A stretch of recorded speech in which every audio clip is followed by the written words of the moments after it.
culture now around this type of behavior, which is only promoting it and propelling it. Because people are like, oh, everyone's doing this. Okay, it's just how men and women operate.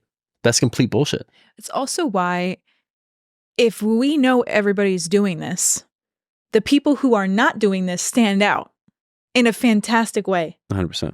That's why, we can talk about what people make into trends, being healthy or unhealthy.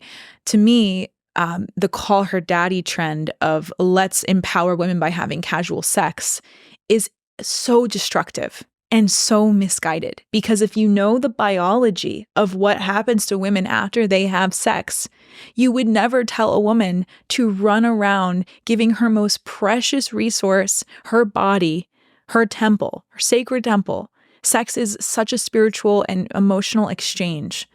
And I don't think that any constructive movement would be running around saying, no, it's totally normal to sleep with guys on their first date. I just don't believe that that's in any way helping or empowering women.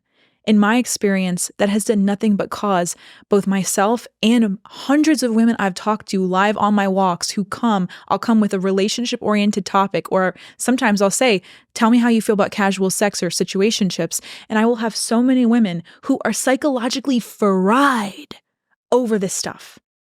And they can't help it. We can't beat biology here.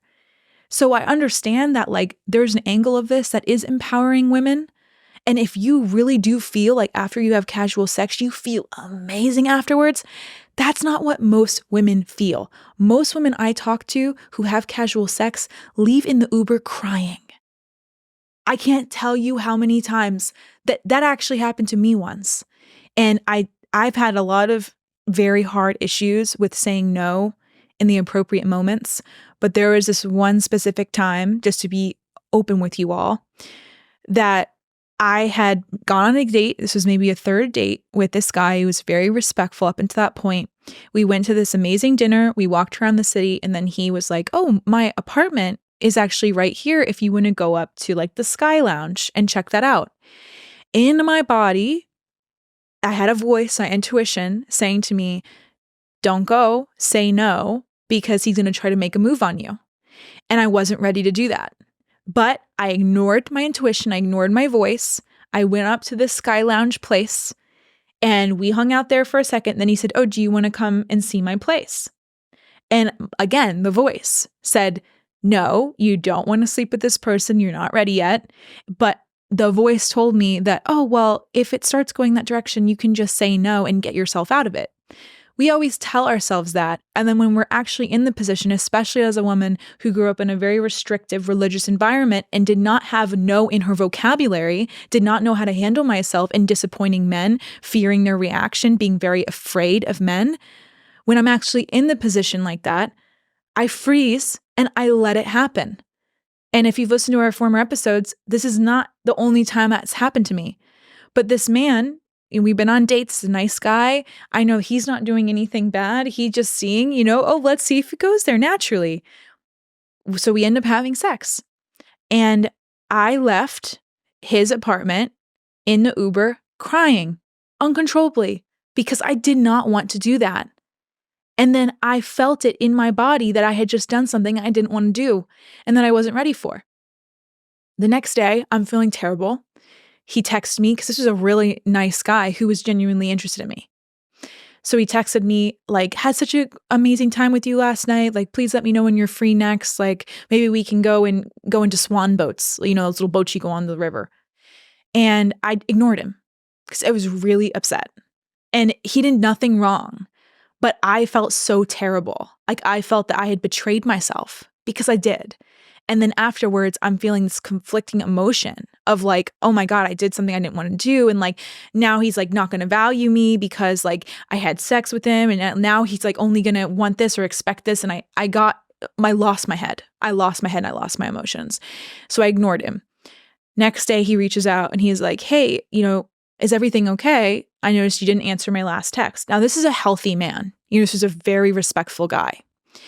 And I ended up sending him a voice note, just sharing very honestly, I went too far the other night. I actually did not feel comfortable having sex and I did. And I just want to be honest with you that I'm not comfortable doing that going forward for a while. And if that's not okay for you, then we should just stop talking and stop dating at this point.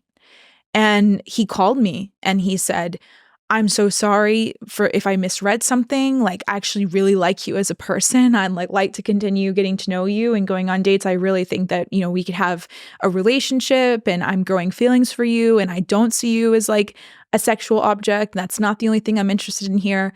And he made himself very clear and was like, we can take sex completely off the table until you're comfortable again. And I share this story because, first of all, it felt like a huge moment of growth for me, given my background, to even send him a voice note telling him that I was uncomfortable. I'm typically, in these situations, quite avoidant, and I don't want to share the truth of my experience because I just say, I'm going to fall away and it doesn't matter.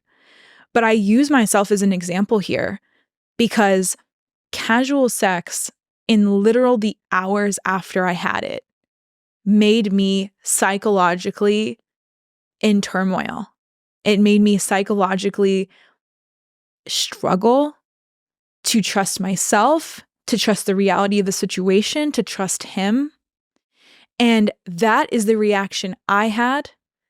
And I know I'm not the only woman who feels this way.